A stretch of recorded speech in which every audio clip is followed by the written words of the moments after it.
Your Excellency, Director General for Culture and Antiquities at Bahrain Authority for Culture and Antiquities, Sheikha Hala bint Mohammed Al Khalifa, dignitaries, distinguished guests, members of media, ladies and gentlemen. It's with great pleasure that we welcome you to the first of its kind Pearl Symposium, bringing to you Pearl experts from all over the world. As some of you have witnessed this morning during the Pearling Pass tour, pearls are a very important part of Bahrain's history and culture. With over 4,000 years of pearling history, Bahrain's pearls remain to be internationally recognized for their beauty, brilliance, and purity. It's the kingdom's national treasure that should be preserved and protected. Please allow me now to introduce to you Ms. Noora, Jamsheer, CEO of Bahrain Institute of Pearls and Gemstones, DANAT, to deliver her opening remarks.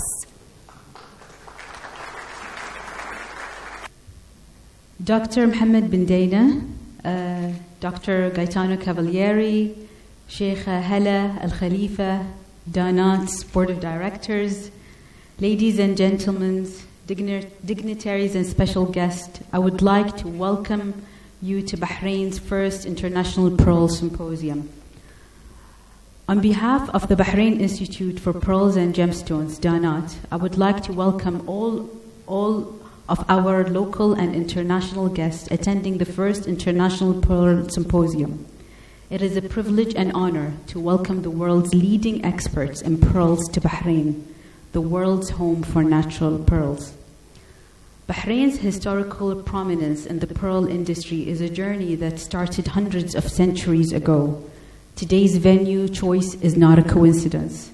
We chose to organize the first International Pearl Symposium close to the Pearl Trail, which was proclaimed a UNESCO World Heritage Site in 2015, as a testament to Bahrain's status in the pearl industry throughout history. This morning, DANAT announced the first ever classification system for natural pearls with NACRE, a tool that will standardize natural pearls in time before the build-up of the pearl trading markets. Similar to the 4 C's of diamonds, the DANAT classification system will surely contribute to the growth of the pearl trade. Thanks to our highly qualified researchers, DANAT is also taking orders for one-of-a-kind atlas book for the internal structures of natural pearls. The theme for this year's symposium relates to the environment. The panelists will take us on a journey through history, presenting the story of pearls from the US to Bahrain. Our panelists will also talk about the challenges facing the pearl industry, such as the issue of cashy pearls. You will also get to hear from industry experts about challenges labs face relating to the identification of pearls. Ultimately, we are sure your next 2 days will be nothing less than thrilling. We at DANAT welcome each and every industry expert from across the globe and hope that you will fall in love with the historical marvel of the ancient pearling industry and trade in Bahrain. And we look forward to continue on connecting with you after the Congress. Thank you.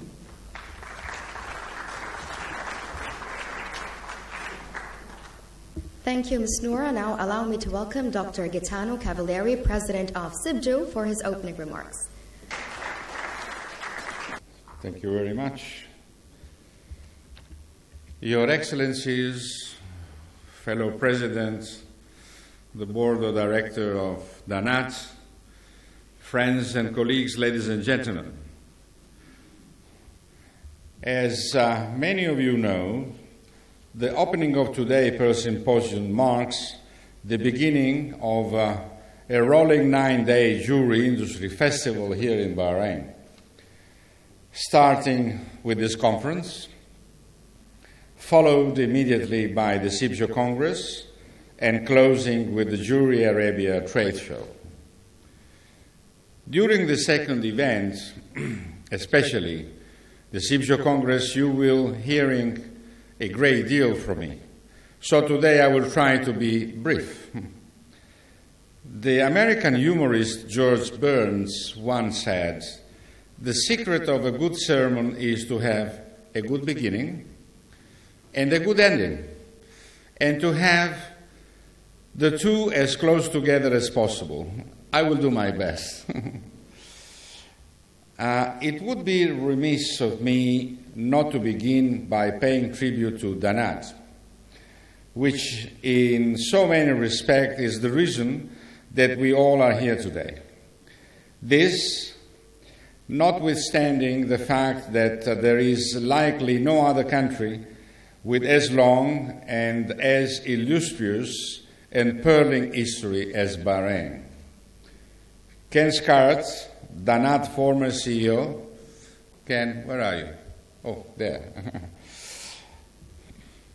Made the original connection. Today, President of the CIBJO Pearl Commission, he and I have known each other most probably longer than either one of us would like to admit, meaning 2 or 3 months, more or less.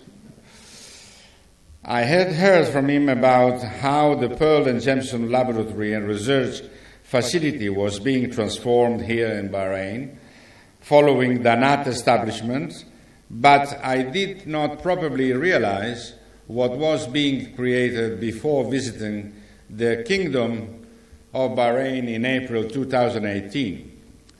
For those of you who have not yet seen DANAT laboratories at the World Trade Center, I strongly recommend that you do so. This is a country with an ancient history in business, but in 2019, it is about as cutting edge and forward-looking as one could imagine.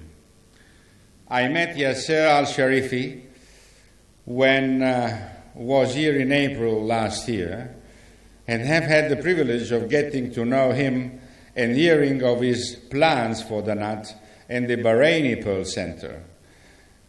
These are exciting times, and the symposium over the next 2 days will provide a taste of what's in store for us. We have been working closely with Noora, Ken's successor at DANAT, and other members, its talented staff, over the past 6 months, and have been greatly impressed by their commitment and professionalism. Congratulations to you all. I don't think, do you mind if I leave this? May I move this? No, I cannot. Okay, no problem. I cannot see. I have an angle here that is blind. I do not think that we should underestimate and estimate the fact that the keynote address in this opening section is being delivered by a very special person to me. I met him when I was here, and I'm talking about Dr. Mohammed bin Daina. Thank you very much. Who is not a Pearl expert, but rather Chief Executive of Bahrain Supreme Council of the Environment. And Your Excellency, let me open a little bracket. Nothing more than the environment today is a priority of the agenda of the leaders of the world. And you are very well aware what we are talking about. And on the other side, unfortunately, not all the leaders are behaving in that kind of direction. Maybe we can send a letter to all these people reminding them that we live in one world. Very good. But just as I told you briefly, I have informed the head of Global Compact, Lisa Kingo, our good friend, about what we discussed during our last meeting when I was privileged to visit this wonderful country. So thank you very much for that. As I was saying, I met Dr. bin Daina in his office last November when I was here during a planning trip for the CIBJO Congress. At the time, we discussed CIBJO's long-held position that a significant part of the unique selling proposition of jewelry, and pearl jewelry in particular, is that they promote sustainability, social as well as environmental.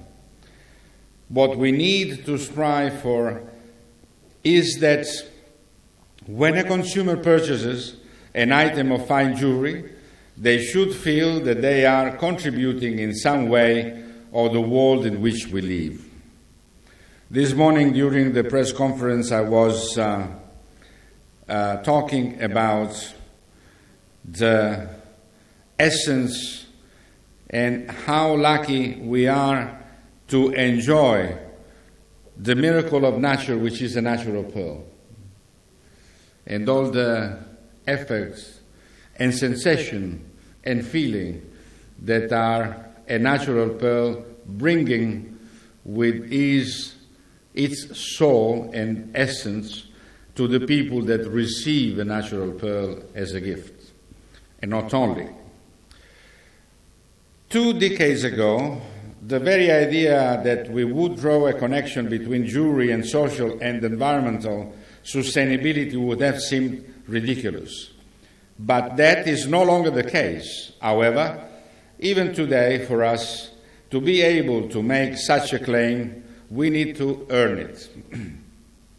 With most precious jewelry components, including diamonds, colored gemstones, and noble metals, we define sustainability in a social and economic terms inasmuch as they have the capacity to provide ongoing opportunities at the grassroots level in the countries where they are mined and processed. These minerals are not sustainable from an environment perspective, since once they are removed from the heart, they will not grow back again.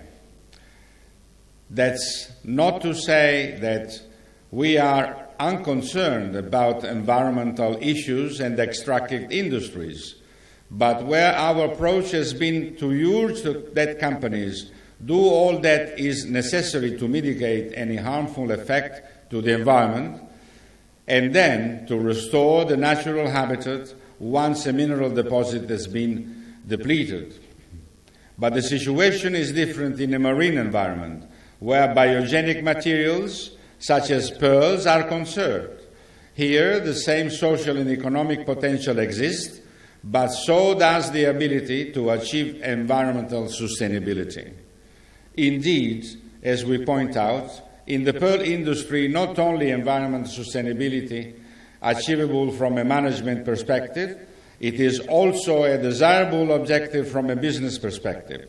Simply stated, the ability to produce a better product is improved when the conditions in the marine environment are at their pristine best. And it's not only that. If we do all that we can to ensure that a healthy marine environment is maintained and biodiversity is protected, not only are creating conditions by which higher quality pearls will be created, such as specifically the natural pearls, but we also are enhancing the ocean role as a carbon sink, thereby helping neutralize that greenhouse gases that are responsible for global warming. And that, ladies and gentlemen, is why I'm heartened that an environment expert like Dr. Bin Daina is delivering the keynote address today. It says something about our industry and about our sense of responsibility. Our natural environment lies at the very core of what we do in the jewelry industry. Our basic materials are produced by the heart through geological and biological processes. We fashion them to create objects of art, but in essence, all of we do is to celebrate the nature. We thus have a duty to protect it, just as we have a duty to protect our membership and stakeholders, our consumers, and all their dependents. This is not simply a business responsibility. It is a human responsibility and a responsibility that we all have as inhabitants of this planet. Such statements may seem self-evident, but they need to be said in the times in which we live. The threat of climate change and global warming are becoming more immediate, with ever more frequent super hurricanes, typhoons, and cyclones. which I know some of you are experienced firsthand, devastating drought and fire, a melting ice cap and rising sea level, which I am sure is a concern in an island state such as Bahrain. Through our special relationship with the United Nations, CIBJO is strongly committed to the Sustainable Development Goals and promoting action that will advance them throughout the jewelry industry. We endorse each and every one of them, but in particular Goal 12, which calls for responsible consumption and production, Goal 13, which calls the climate change action, Goal 14, which calls for the defense of life underwater, and Goal 15, which calls for the defense of life on land.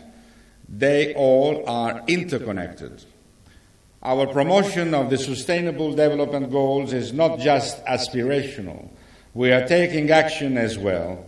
In 2014, through the leadership of our Marketing Education Commission, CIBJO launched the Jewelry Industry Greenhouse Gas Measurement Initiative to help companies within our sector understand their environmental impact by measuring their carbon footprint and then neutralizing it through the purchase of offsetting carbon credits.